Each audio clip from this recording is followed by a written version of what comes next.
Hello and welcome everyone. I'm Michele Tracy Berger. I'm a scholar and creative writer, and I'm hosting an author Q&A conversation with my writing friend and author, Dr. Molly Howes, whose book, A Good Apology, 4 Steps to Make Things Right, has just been launched.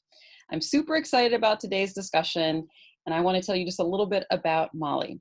She's a Harvard-trained psychologist and an award-winning writer. For over 35 years, she's maintained an independent psychotherapy practice in which she works with couples and patients of all ages. She contributes to the scholarly community with academic papers and has been a creative writer and has been published in a wide variety of venues, including the New York Times Modern Love column. Now, I met Molly in 2015 when we were both doing a residency at the amazing Ghost Ranch in New Mexico through A Room of Her Own Foundation, also known as a ROHO, which serves to empower women writers. And we hung with a fierce crew of amazing women writers, and we were lively spirits there. And I have to say, I always felt the sense of open-heartedness and just kind of empathy and compassion from Molly. And I'm just so glad that our paths are crossing again today. So let me welcome Dr. Molly Howes. Thank you, Michele. It's very good to be here. I was thrilled when you invited me. Well, so we're just going to dive right in. So why did you write A Good Apology, and what is in store for readers? I think the primary reason I wanted to write this book is that I've witnessed a lot of hurt with people who've sat with me, and a lot of it seems unnecessary, maybe, like it could be healed. I've seen connections get broken that potentially could be restored and often aren't.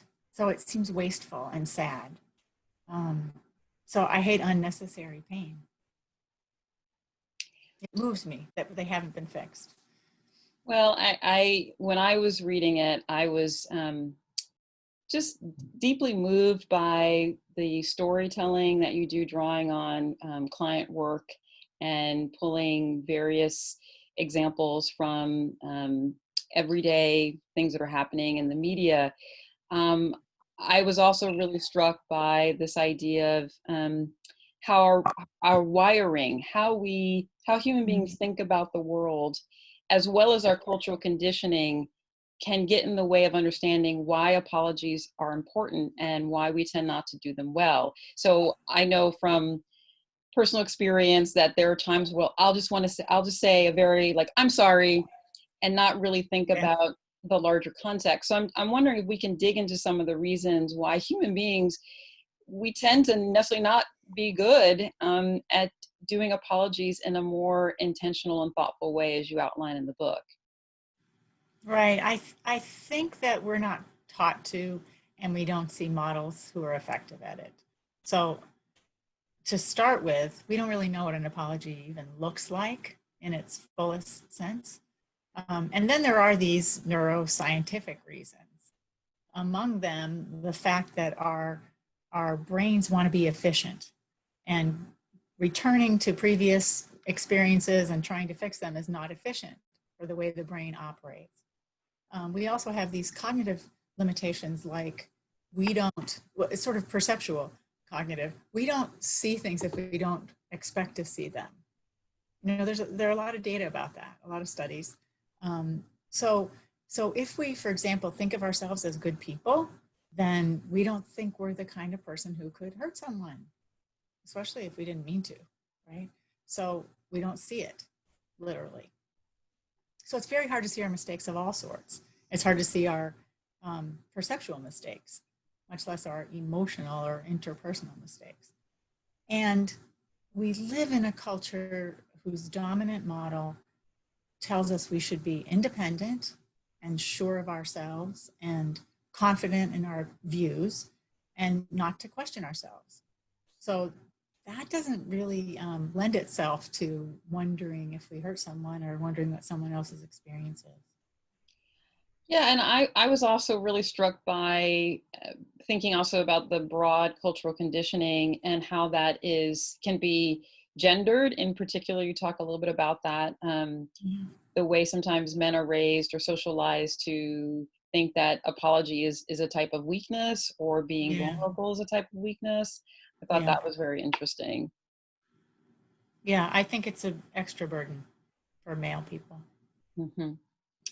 Well, so I I was really struck by that there are 4 steps to a good apology.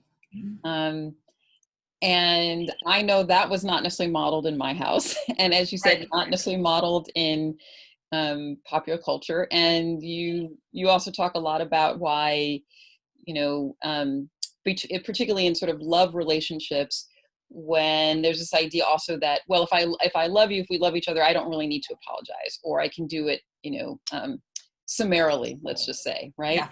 But let's talk a little bit about the 4 steps, and then I'm curious if you could say kind of where you see people getting stuck often in those 4 steps. Okay. Yes. So, so the 4 steps constitute together a very comprehensive, thorough apology, and maybe I should have called it making amends because it's a comprehensive process. I think it's what's necessary to really repair a hurt, but it's comprehensive. Okay. So the first step is to understand the hurt that the other person experienced, and that doesn't require you to say much of anything. It requires you to listen, inquire, and then listen to the answers. During this step, nothing about you, your intentions, how the person you are, what your reasoning was, what the other person did to you, none of that stuff matters whatsoever. All that matters is the other person's experience. So so you have to learn that first. And once you get that, then you can do step 2, which is what we think of as an apology. It's saying some words that are sincere and that express empathy and regret and responsibility for the harm. And those tend to be much better statements after step 1 because you know what you're apologizing for.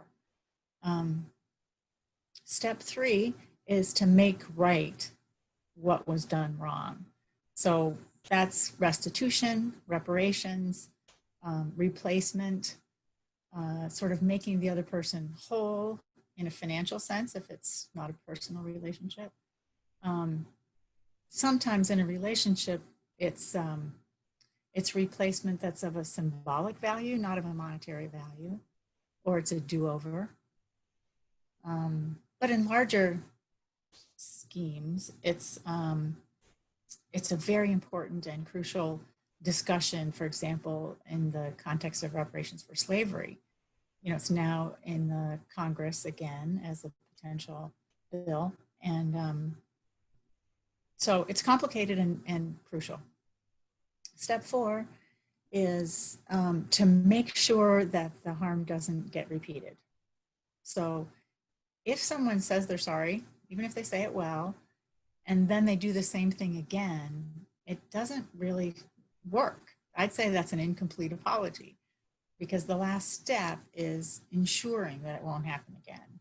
And we often forget that. Partly, even when we're the recipient of an apology, we forget that because we're so relieved. Oh, good, we get to be reconnected. I don't have to feel bad towards you anymore, that we don't do that last step. And often I think the hurt person can help establish, what would be convincing to them as a prevention for future hurt. And in terms of what's the hardest, I think people get stuck at step 1. Yes. Because you have to make a decision to sort of get over yourself, kind of be willing to at least temporarily give up your position of being right about something, or and if someone, the most common way and the need for an apology comes up is someone tells you that you've done something that hurt them or that made them feel bad or was hard for them. And most of us, our customary response is defensiveness. right? So getting through that to a place of curiosity and humble listening is hard, I think. And so you don't advise, you know how when you're trying to give an apology, you don't advise someone to do an addendum.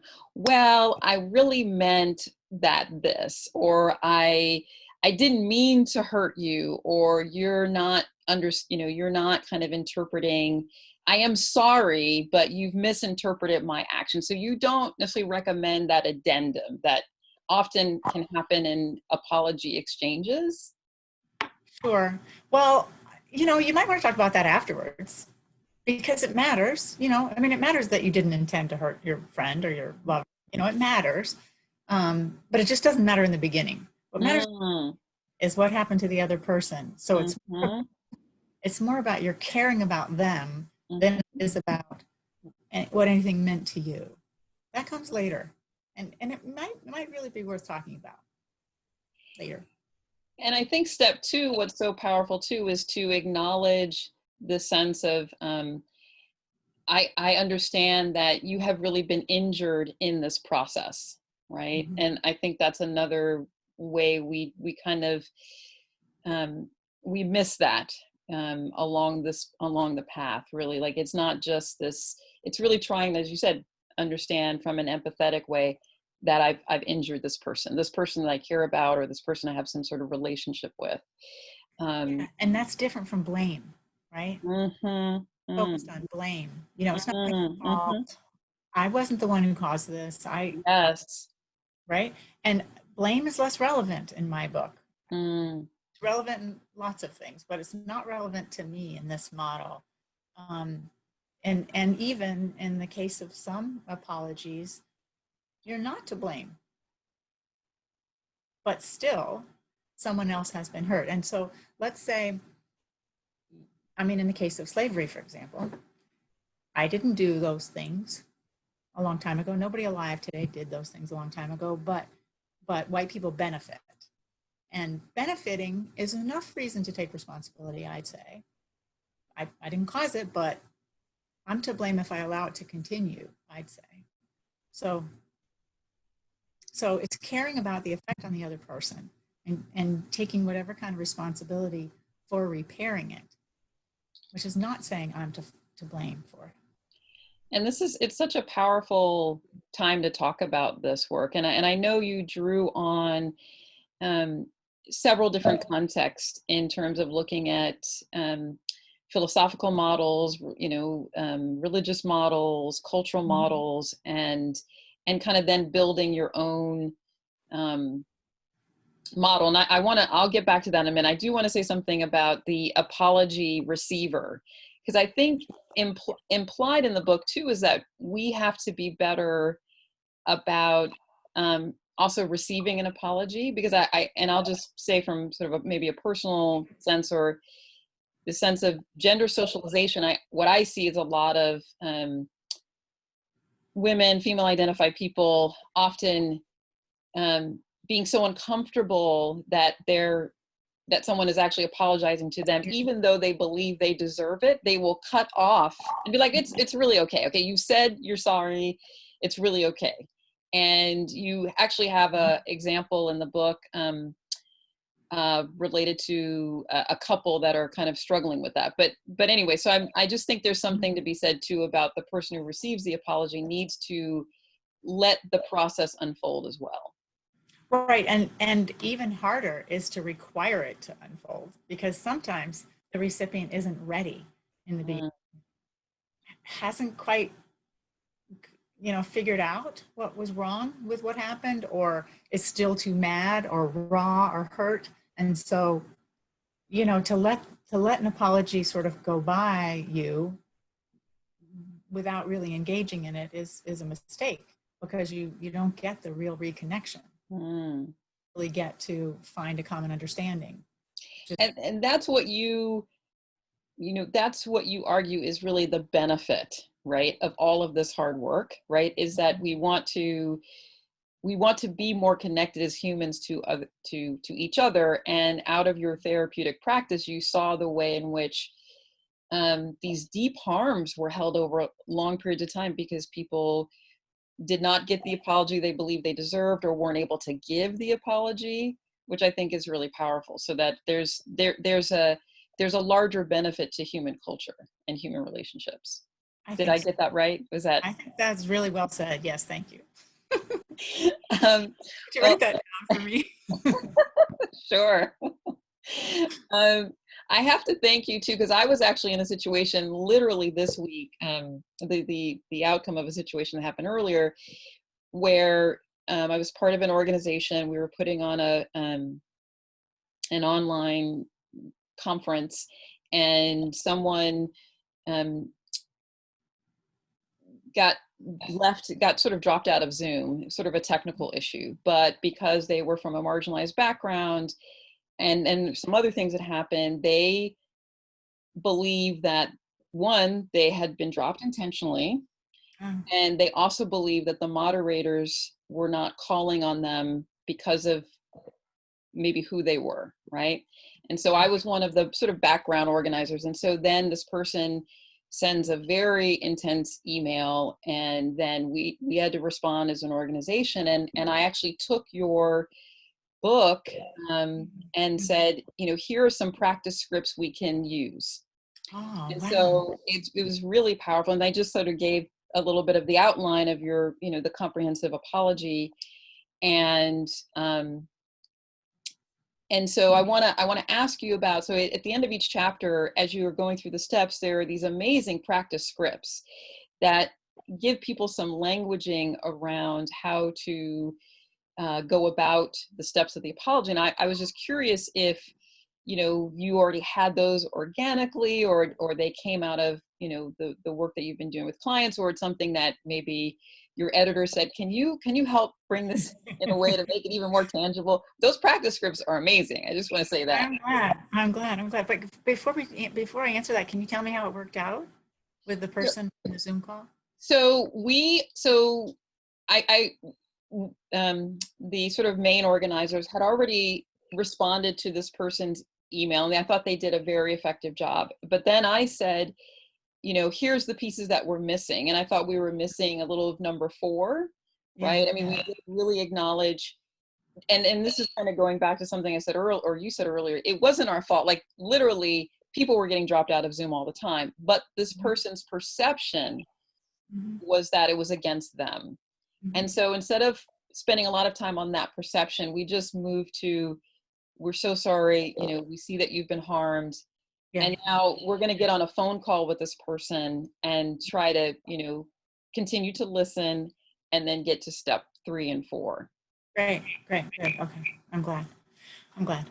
Um, that's really cool that you could use the scripts. So I had some of the scripts sort of sprinkled throughout the chapters, and the editor said, "You got to generate some more of those because it's hard for people to know exactly what you mean unless you give them an example." And that was good advice, I think. And I could remember things that people had said at various times in various situations in my practice and in my life, and I just drew from them. Yeah, they're extremely useful. Really amazing. So let's talk a little bit about this moment we're living in. Okay. Where apologies are flying left and right, and they're often not really um, sufficient. And you document some very serious issues in the book in terms of the Me Too movement and other kinds of specific issues. But I'm just wondering if you want to talk a little bit about, the sense of how public figures have to deal with apologies, and maybe they're not equipped to often do that. But also on a broader note, so most of us, we watch, popular media, TV and movies. And I'm just curious, is there any kind of movie character or situation where you thought, oh, they really kind of got that right in how they're dealing with an apology? Because we have few examples, I think, of characters who really display that. Usually the drama is in people clashing heads, and they don't do an apology well. Mm-hmm. Yeah, there are a lot of them that are really, I would say, not even apologies. Um, They're more like statements. They're sort they're of more like statements. Yeah. And one big problem with public apologies is they're to the wrong party, right? mm, They're telling us in the public about how sorry they are rather than the person that they hurt. mm. So they hurt us, they broke trust with the public, but often they've hurt a particular person. And it'd be good to tell that person, you know? So they start off a little bit, um, off, misdirected, I think, often.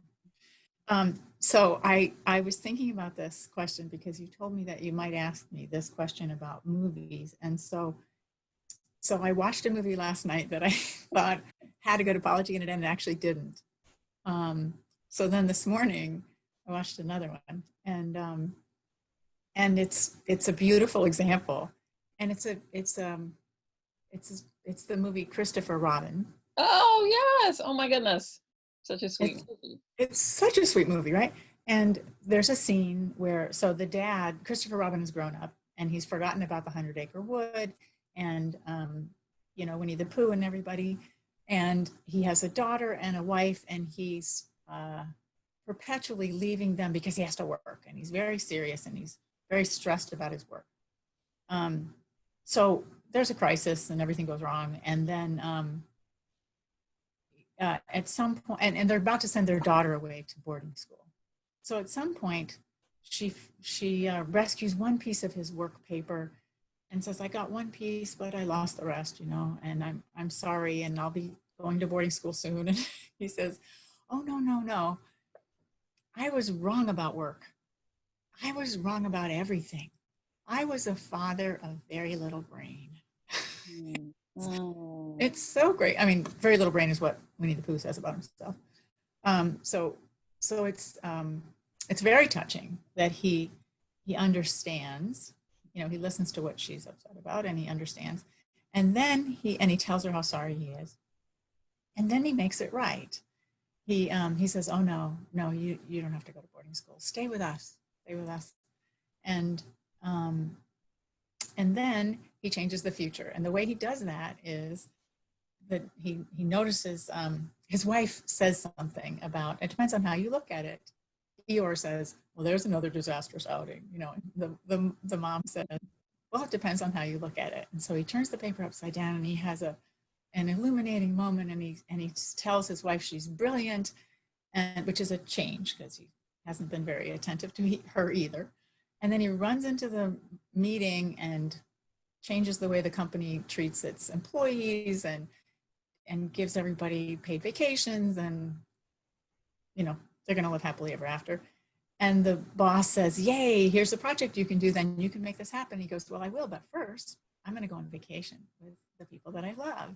And so he leaves with his family and all the animals from the 100-acre wood.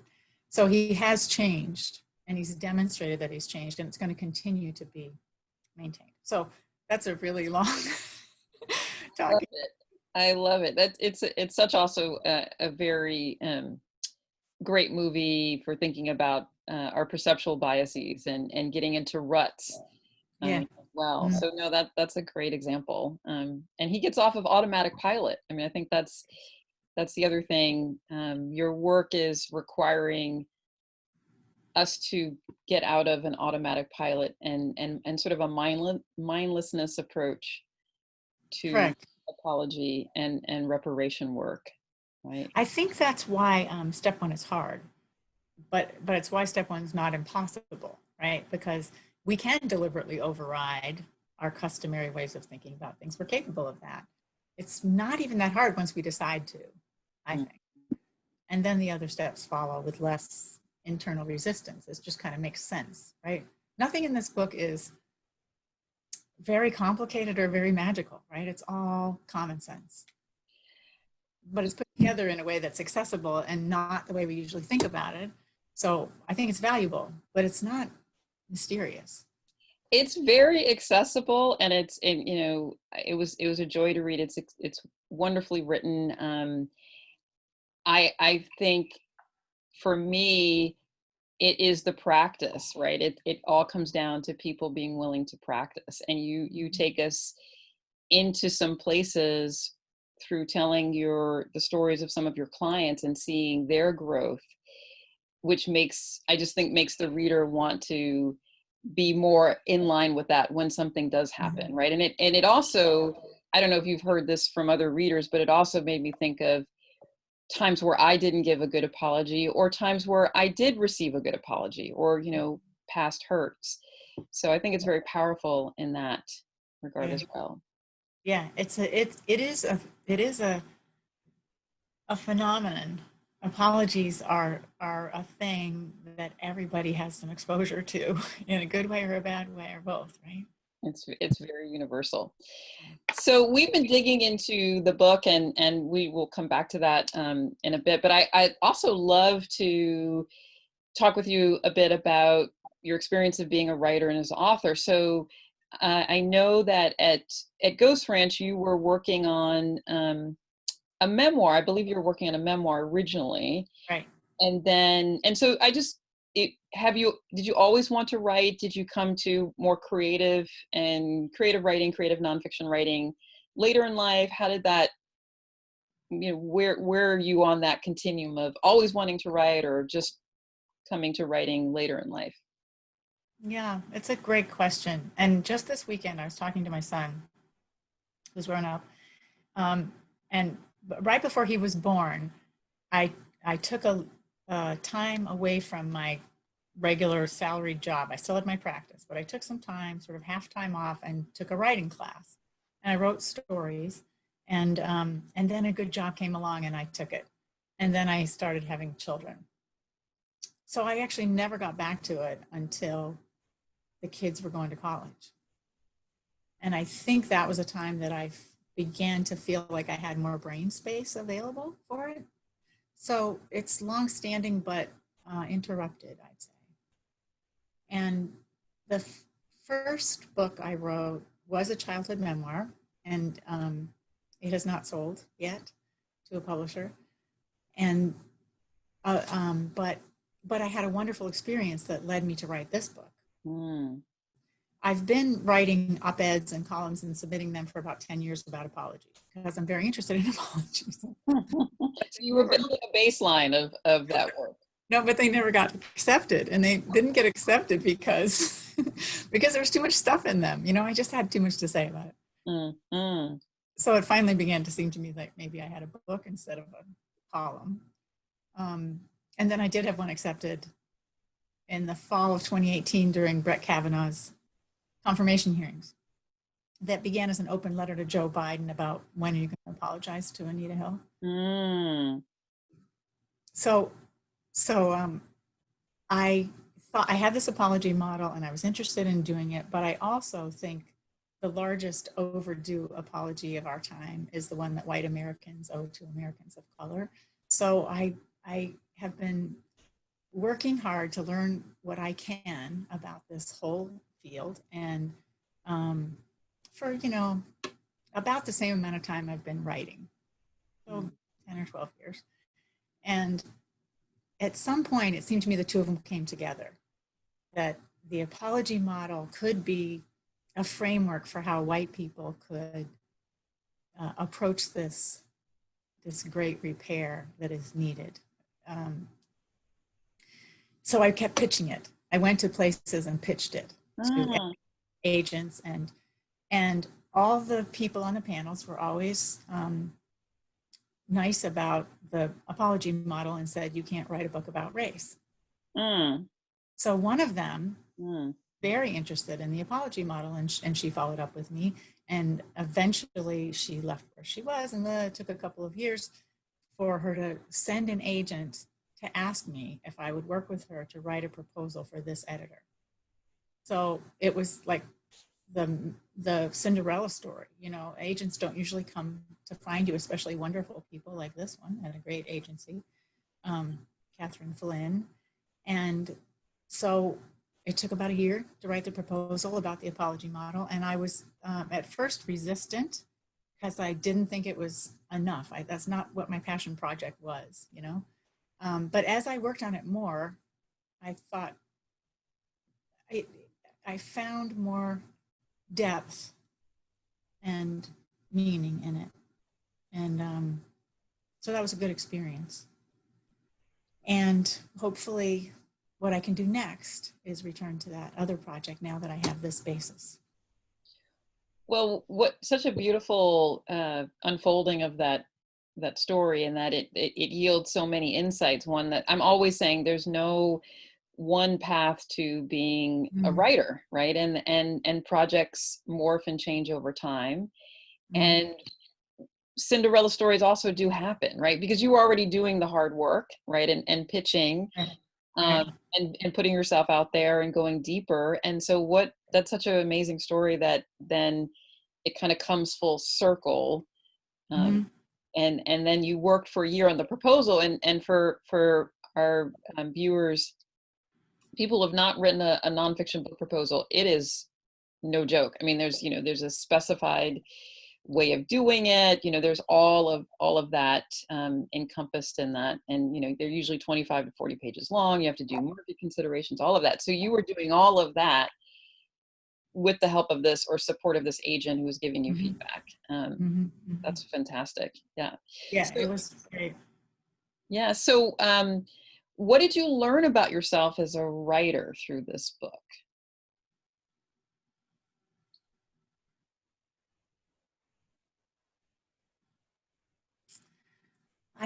That's a good question. I think I learned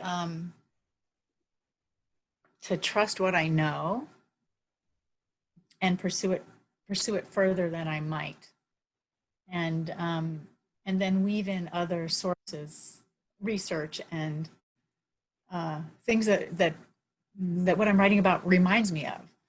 I didn't say that right, but I would get an idea from something I was working on that seemed a little bit far afield. But if I went after it, often it did connect, and maybe it didn't connect with exactly what I was writing right then, but it would connect in the next section of the chapter or something like that. So to trust what I already know, and to trust the inclination that I might find something important if I follow my nose. My pen is on the scent, I think. Virginia Woolf said. Somebody said. I love it.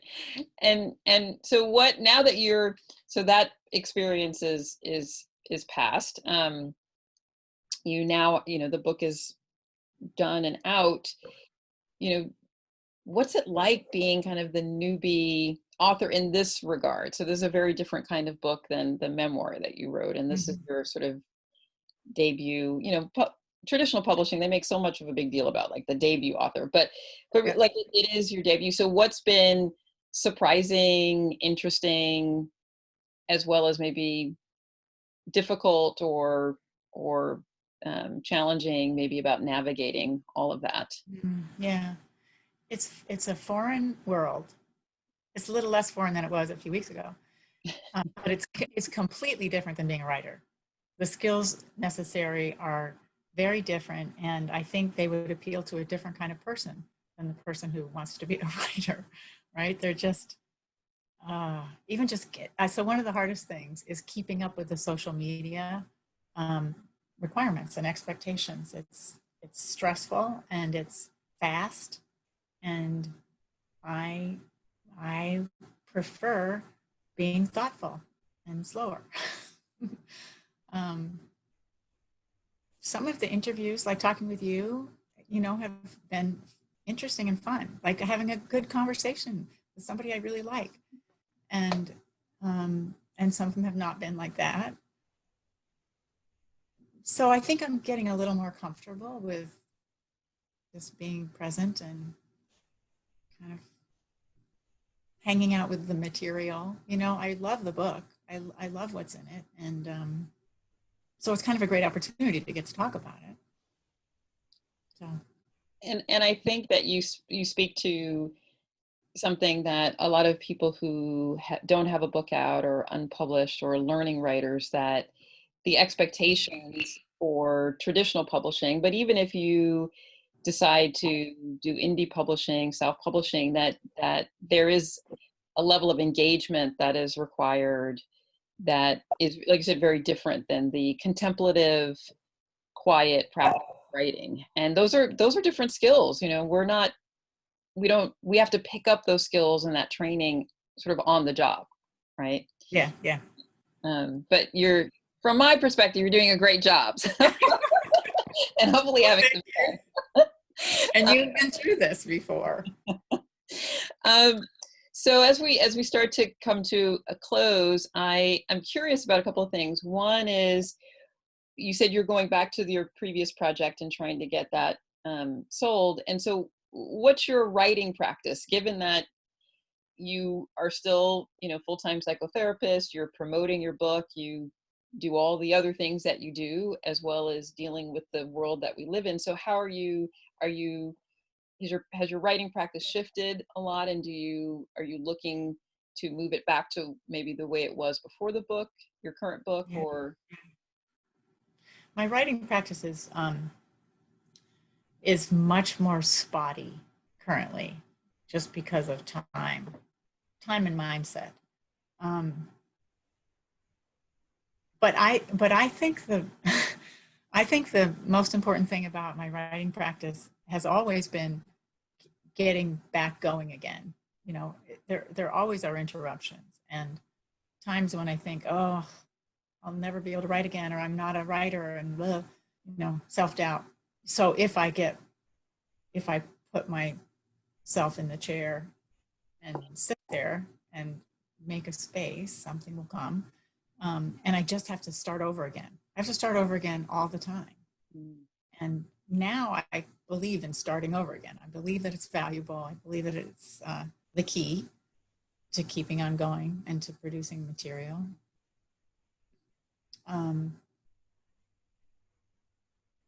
I have a space in my house that belongs to me, which is a great thing to have, and it looks out into an oak tree, the upper branches of an oak tree where a hawk frequently lands right in front of me. And so it's kind of amazing. And my partner's very nice to me about giving me time. Understanding that I need time. It's not really given to me, but it's right. You're claiming that time and claiming that space. Honored. It's honored by my partner. That's very nice. I really look forward to having more time when this period has passed. I don't know how long this period is, but we'll see. And is the first book, the memoir, that's already finished? Okay, 6 revisions are finished. Wow. Okay. I just think it's so important for people to hear that, like that some projects can come out of us and be more fully formed and maybe need a light touch, and other projects, take longer to find the thread, right? And find, or what Twyla Tharp says, find the spine of the. Yeah, exactly. So, and just recently I've been thinking, I wonder if I want to do something a little different with it someday, when I have time. So maybe there'll be a 7th draft.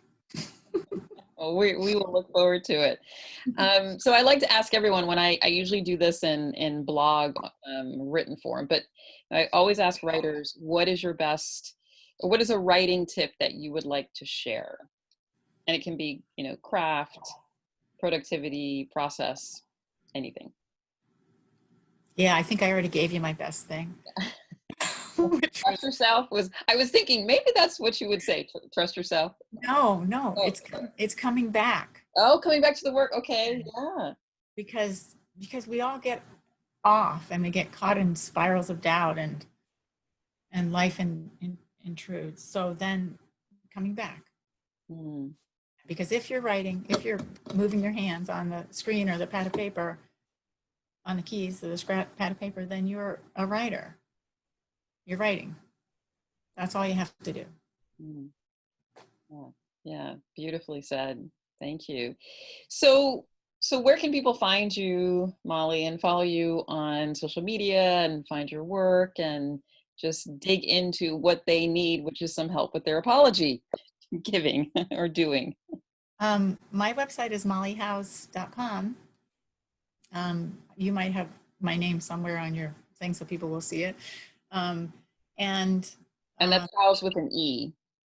Howes. Mhm. Yes, thank you. I'm on Facebook and Twitter and Instagram, um, and the book is available anywhere books are sold. I like to put a plug in for an independent bookstore, especially a Black-owned independent bookstore, if you can find one, or bookshop.org, which is an organization that supports independent bookstores, local booksellers. Um, so, and if you read it, let me know what you think, please. Yes, and reach out to Molly because she is amazing. As you can see, she's got that open-hearted vibe coming through our various technological wonders of Zoom and all of that. And you can find me and more of author interviews at Michele Berger, and that's Michele with one L, BERGER.wordpress.com. I also like to hang out on Twitter, Michele T. Berger. And come find us, come talk to us. We love talking about creativity and process. And there's so many other things I would have loved to dive into, but maybe that will be part 2 with you, Molly. So Okay, good. good luck and much success to your book, A Good Apology. Thank you, Michele. It's wonderful to be with you.